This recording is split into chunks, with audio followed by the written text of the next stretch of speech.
Halt!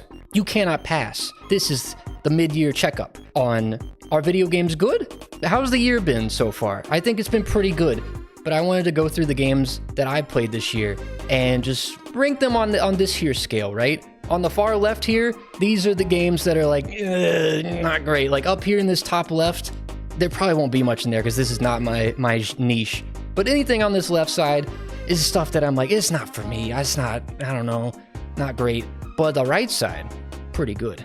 I don't know if there'll be a ton of stuff in the top right. I mean, I can already say now, like, we can just go off the bat and say, like, Ocarina of Time, this one's, like, over here. Like, this is the most popular game, like, ever, and it's the best game ever. I played it for the first time this year, and it's, like, obviously it's good. It's kind of hard not to rank that one high. But yeah, Zelda's, who knew? It's really good. Next game, we'll do Majora's Mask. Majora's Mask is like further up on the right. That one's also real good. I could do that. I'll do like that. I liked Majora's Mask more. It's super popular, probably like similarly popular, but I think it's more gooder and off the scale because those are just universally beloved. Those aren't the most interesting ones on here. Penny's Big Breakaway. This is a good starting point. This game, definitely in the good zone. The platforming was awesome. The controls, awesome. It controls so well. Nobody played it though. I don't think like it did very well. It did good. I would say it's like here on the popularity. It was kind of lower. I'll put it like here. I don't think it's like a perfect game. There were a lot of negative reviews that were like, the controls are weird. I just think you have to get used to them and they're different. But I personally really enjoyed them. And I think it's one of the best platformers this year. I really enjoyed it. What's next? Poppy Playtime Chapter 3. This one's definitely, you consider this mainstream? I mean, it's indie, but like, it's definitely not niche. Like, it's definitely the most popular horror game, or one of them. It's leaning in this territory for me, unfortunately. This was definitely my least favorite Poppy Playtime chapter. There were so many, like, moments that were just bad. I didn't like it very much. It was technically cool. They had a lot of nice art. I'm just not a big fan of them. I like playing them to laugh and have fun while playing it, but that one wasn't as good. I don't know. So brave. I know I'm gonna get attacked. I fell asleep while watching Poppy Playtime, not gonna lie. See? Everyone hates it. Knuckles Sandwich. This one I played back in January. It's that WarioWare RPG. Man, it started so good. It has one of the best opening acts of like any game I played this year, but God, it's just, it falls off so bad. It has a cool hook that it never addresses till the last second of the game. Messed up. I would still say it's good. Combat was probably like the most interesting JRPG combat I've ever played, because it was just like WarioWare mini games. It's definitely more niche because like not a lot of people played it. I would say like here-ish, probably a little bit less popular than Penny's Big Breakaway. I enjoyed it. It just kind of started to drag at the end, and I wanted a conclusion to the story that they set up, and they never gave it to me. Titanfall 2. This one's definitely more mainstream. I don't know. I put it like here. It was fun. I'd always wanted to try it. It's a shooter. You go around, you shoot dudes and stuff. It's pretty good. Everyone always is like, it should have sold more. I'll just put it there. I don't know. I don't know how mainstream it is. It's pretty popular. I had fun with it though. No real negatives. Pseudo Regalia. This one's over here. This one is on this end of the spectrum by far. This is like another very good platformer. Super solid. You get to play as the sexy goat lady. She got no pants on. It's awesome. I'm gonna put it over here. I had no issue with that game. It was great. I love my furry goat game. Yes, it was good. Very chill. No Delivery. This one was strange. It's definitely on the bottom half. It's really niche. It's like a FNAF kind of inspired RPG. I would put it like good if it had music. So there was this whole controversy that happened. The developer patched out all the music for the game, which to me is crazy. Like, they patched out the entire soundtrack, and it kind of ruined the first playthrough of it for me. But I'm gonna put it over here. It's definitely more niche than this. It's very low on that list. Also, not the best RPG ever. It really didn't make use of any of the stats. Like, none of the stats mattered. It was all about items. It was kind of weird. I'll probably move it a little bit more further along, sorry. Sorry to No Delivery lovers. It was not for me. You know what was for me though? Home Safety Hotline. This game ruled. You're answering the phone trying to respond to monsters in people's houses. God, it was so fun. And I don't think it did very, it wasn't super popular. But Home Safety Hotline ruled. I would put it definitely down here in this bottom right corner. Great concept for a game. Just answering phone calls and looking through their the Wikipedia entries to figure out what the monster was. I really like that. Pal World. This one's turbo mainstream. This is probably the most mainstream thing I played this year. And it is not for me. I am not a crafting gamer. I played it twice with Cell. It was great with Cell. The game itself did not hook me. I don't really care, but it blew up. That game had 2-something million people playing it at one point, which is insane. It blew up, and no one has talked about it for months at this point, unfortunately. What else we got? Bindi Secrets of the Machine. This is not a slight against Bindi. This is a slight against this game. It's not a game. It was a trailer. It was a teaser trailer, a website, basically. It was really weird. It was a game you played, and it was meant to be a teaser for their next projects. It showed you images of what they're working on, and it would update hourly. But it's weird because it's a game that rewards just not playing it and waiting for the updates to come out. It sucked. I didn't think it was very interesting, and it looked cool because it was all puzzly, but when I ended up playing it, it was just throwing cans of beans at stuff and hoping something happens. Cool idea. I don't think it was executed very well. Buckshot Roulette. I would say here, roughly. It's not mainstream. It's pretty popular for an indie game, I'd say. It kind of blown up in the horror sphere. I played it once, had a good time with it. It was fun. I'm waiting for the multiplayer update because that seemed pretty neat. I'm also following the ARG on it, and it's going nowhere. But I'd say it's a pretty good game. It didn't really have much replayability, but it's a fun strategy game. I enjoyed it. FNAF World. I would put FNAF World here. It's definitely for me. I had fun with FNAF World. Man, I'm conflicted on how much I enjoyed it. I really enjoyed that game, but it was frustrating nearing the end because there was a lot of RNG based fights. It was a lot of fun though. I did enjoy it. But yeah, I'll put it there. It's good. Not my favorite ever, but it's fun. FNAF Help Wanted, probably less popular than FNAF World because it's a VR title. Playing FNAF 1, 2, and 3 in VR was really fun. I had a lot of fun with this game. Especially the Halloween DLC. That was cool. I like that a lot. I'm gonna put it here. A little bit more than FNAF World. I think I enjoyed it more. Celeste 64. This one's turbo niche because it just showed up one day on itch.io. It kind of ruled. It was super fun. I'll put it here, roughly. I think I had more fun with Pseudo Regalia because there was a lot more to do, but I think it was a good time. It was also one of those videos I put out that just did super well. I made a video on it the day it came out, and it got 75,000 views. I was happy about that. That was cool. Speaking of things, staples of this channel, I should address the one and only. The Rubber Hose, the Rampage. This is the hardest one to rank on this list for me, I think. Because, anybody's gonna be yeah, this is not good. This was bad. But, I don't know. It's definitely niche. It literally has 20 reviews on Steam. It's tiny, and I think I'm one of the 3 YouTubers in the world to play it. I had fun with it. I would not say it's good. I think I would put it right here in the maybe smack dab in the middle. I don't know how to feel because the developer patched it and it was playable. We'll put it here. I'm gonna put it there. Definitely turbo niche though, off the grid niche.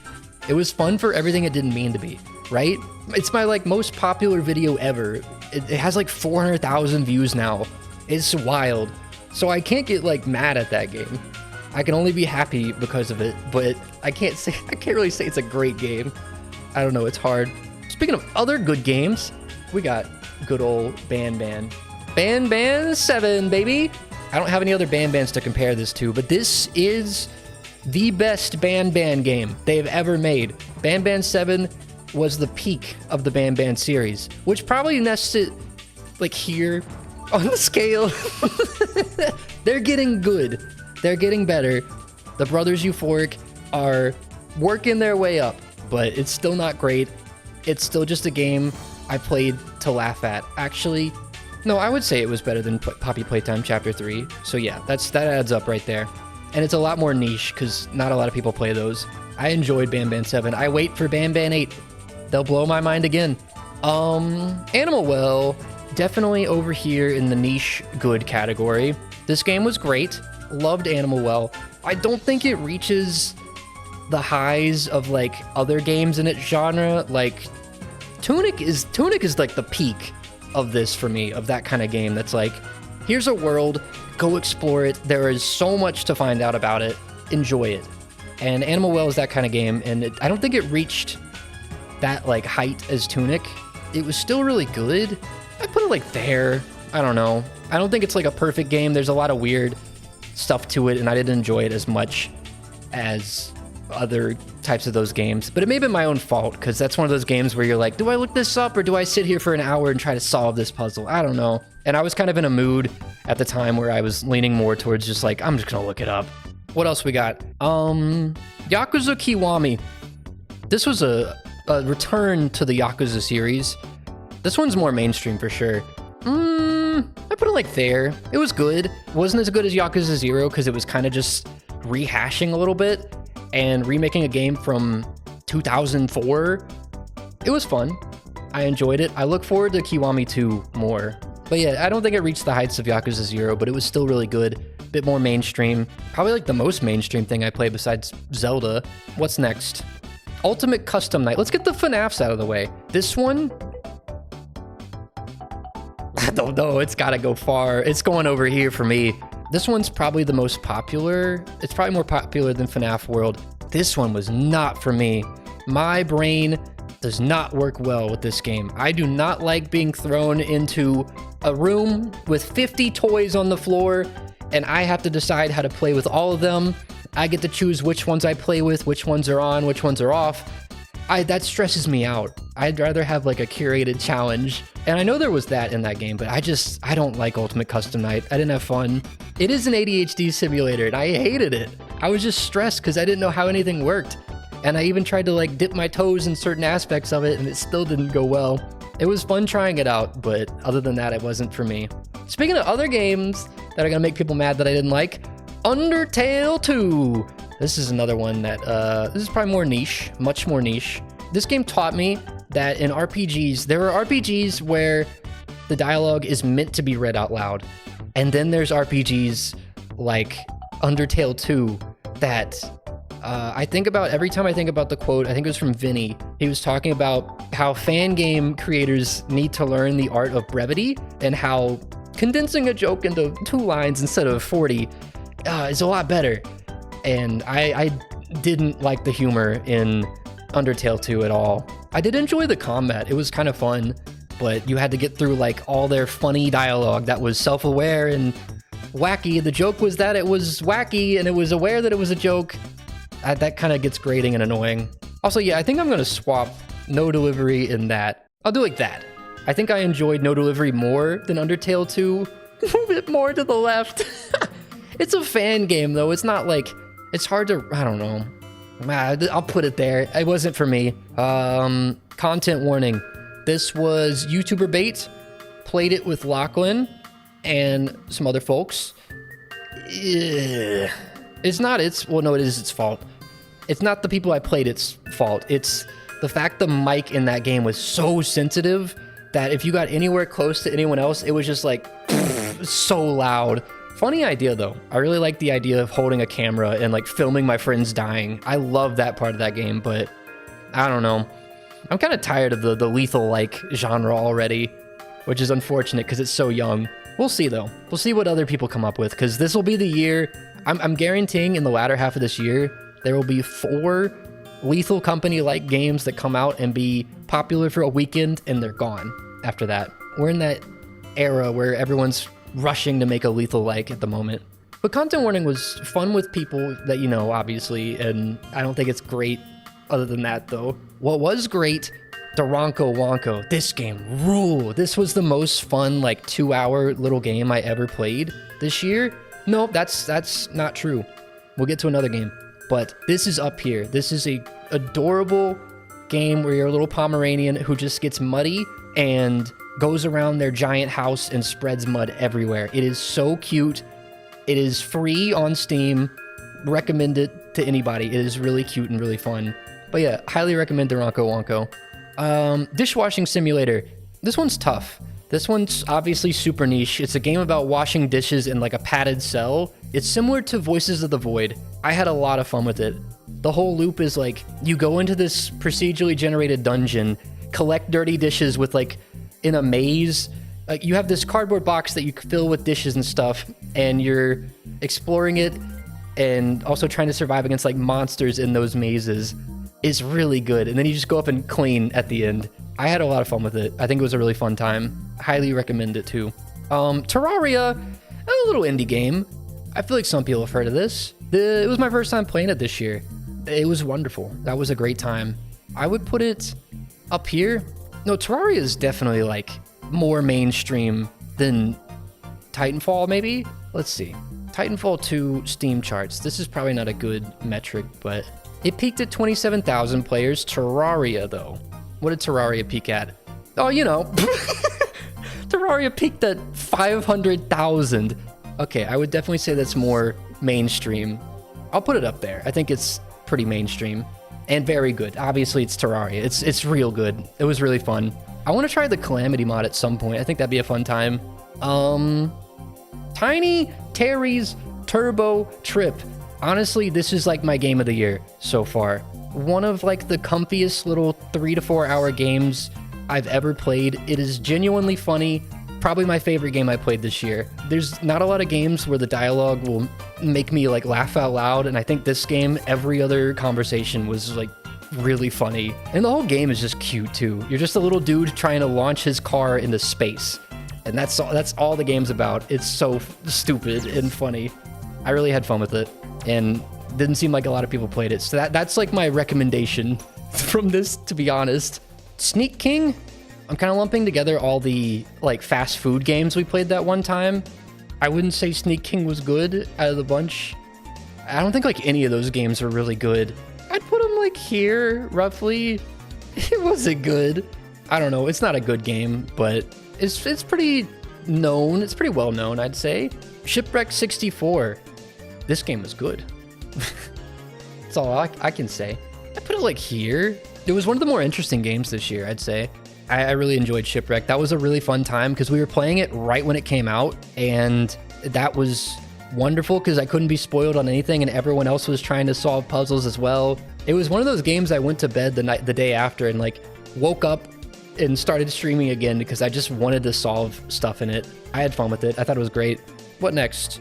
King of the Bridge. This is all right. It was a chess game. It was a game about chess where the rules are like completely made up and nothing mattered. It was very weird, and I like that aspect of it about how like the rules were just, you had to learn the rules of chess again.